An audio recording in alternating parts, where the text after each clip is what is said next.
आज की ये कहानी उत्तर प्रदेश के जिला गोरखपुर की। गोरखपुर एम्स पुलिस स्टेशन की हद में एक गांव पड़ता है। इस गांव का नाम बहरामपुर है। बहरामपुर गांव में एक नाला है, तुर्रा नाला। होता यह कि 12 नवंबर की सुबह गांव के कुछ लोगों की नजर इस तुर्रा नाले के किनारे एक लाश पर पड़ती। जैसे ही वो उस लाश को देखते हैं, वो फौरन इसकी खबर पुलिस को देते हैं।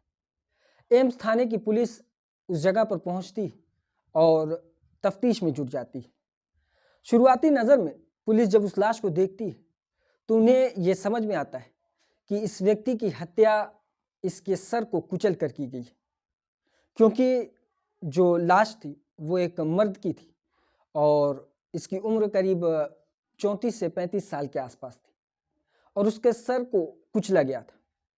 पुलिस बॉडी को अपने कब्जे में लेती है और उस जगह से जितने भी एविडेंस हो सकते थे उसे कलेक्ट करने की कोशिश करती और साथ ही ये पता लगाने की कोशिश करती कि ये किस व्यक्ति की लाश है, आखिर ये है कौन।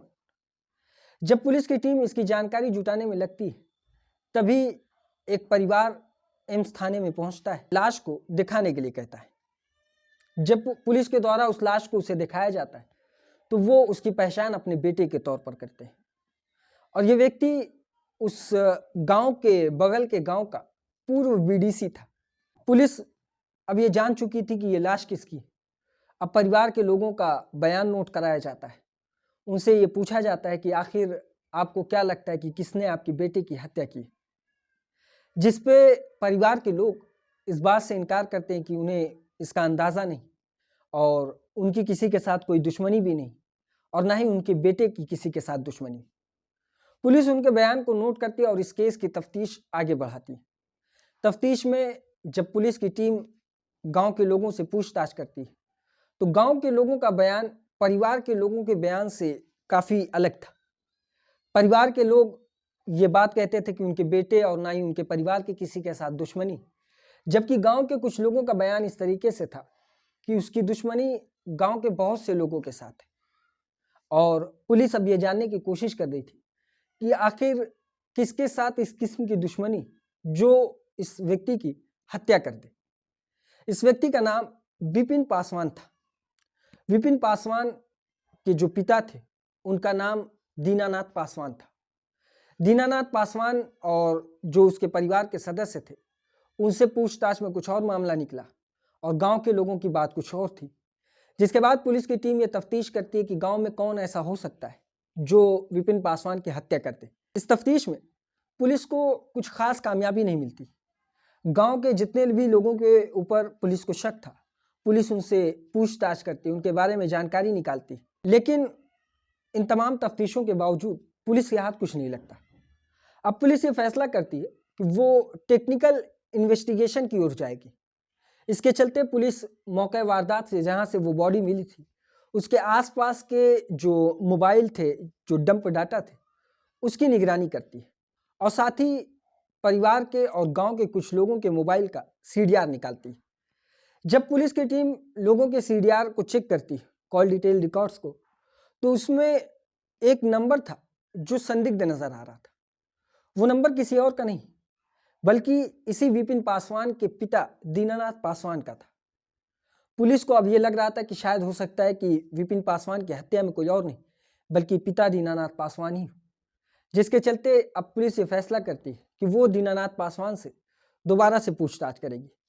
दीनानाथ पासवान से जब दोबारा पूछताछ की जाती है तो इसके जवाब में जो दीनानाथ पासवान पुलिस को रिप्लाई करता है वो ये था कि असल में वो खुद उस रात अपने बेटे को, यानी 11 नवंबर की रात, अपने बेटे को उस नाले के करीब जो एक मंदिर है उस मंदिर में छोड़ने गया था और उसके बाद जब वो वापस नहीं आया, दोबारा वो उस जगह पर जाता है ये देखने के लिए कि उसका बेटा कहाँ है, लेकिन वो वहां पर नहीं मिलता तो वो वापस घर चला जाता है। इस वजह से उसका जो डंप डाटा है वो उस जगह पर दिखा रहा है। पुलिस उसके जवाब से संतुष्ट तो थी लेकिन पूरी तरह से नहीं। पुलिस को अब भी लग रहा था कि हो सकता है कि कुछ ना कुछ हाथ इसके पिता का इसकी हत्या में जरूर है।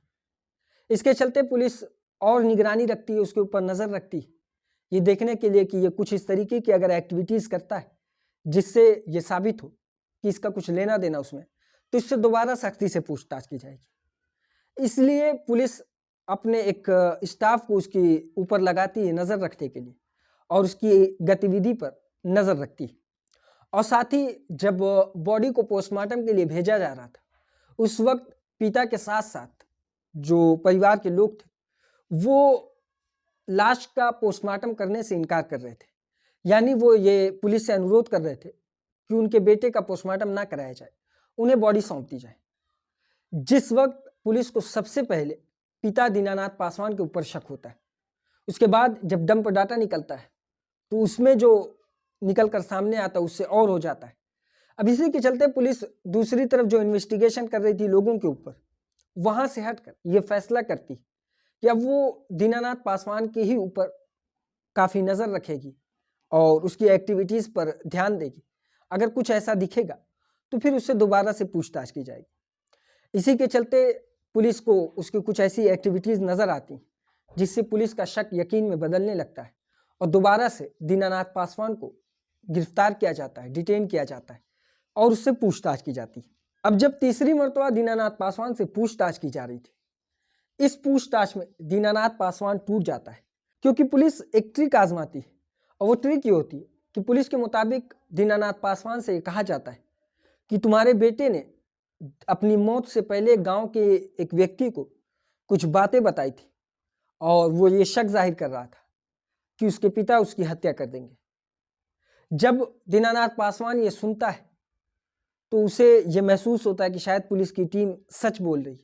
इस वजह से वो टूट जाता है और वो इस बात को एक्सेप्ट कर लेता है कि हाँ, उसी ने अपने बेटे विपिन पासवान की हत्या की है। अब पुलिस उससे पूछती कि किस तरीके से हत्या की और क्यों हत्या की, तो इसका जवाब ये था कि असल में जो उनका बेटा था वो रोज़ाना शराब पीकर घर पर आकर बवाल करता था, गाली गलौज करता था, जिसके कारण से विपिन पासवान का जो छोटा भाई था उसकी शादी भी नहीं हो रही थी और आसपास के लोगों से अक्सर उसकी लड़ाइयाँ हुआ करती थी और इस वजह से हम काफ़ी परेशान थे। वो रोज़ाना शराब पीकर घर में आकर तोड़ फोड़ करता, बवाल मचाता। एक दिन वो शराब पीकर आता है और शराब पीने के बाद जब वो आफत मचाता है घर में, उस दौरान जब पिता उसे रोकता है तो वो अपने पिता को धमकी देता है और इससे पहले भी वो कई मरतबा इस तरीके की धमकी दे चुका था और वो धमकी ये थी कि तुम्हारी हत्या करके तुम्हारी जगह जो तुम्हारी नौकरी है उसे वो ले लेगा। ये सुनते ही बाप को डर महसूस होता है कि वाकई में उसका बेटा विपिन पासवान उसकी हत्या कर देगा और हत्या करने के बाद उसकी जो सरकारी नौकरी है वो हड़प लेगा।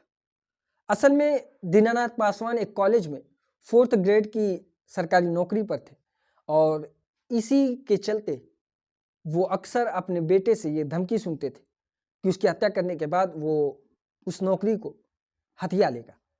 असल में जो दीनानाथ पासवान थे वो एक कॉलेज में एक सरकारी मुलाजिम थे और इसी नौकरी को लेकर अक्सर उनका बेटा उनको धमकी दिया करता था।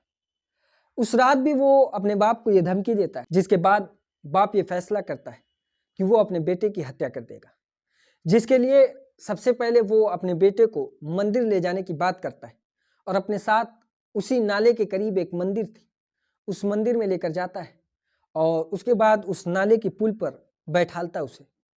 जब नाले की पुल पर वो बैठता है तो पहले दीनानाथ पासवान ये कोशिश करता है कि इसकी मौत ऐसे हो जैसे हादसा महसूस हो, लोगों को लगे कि ये मौत हादसाती मौत है।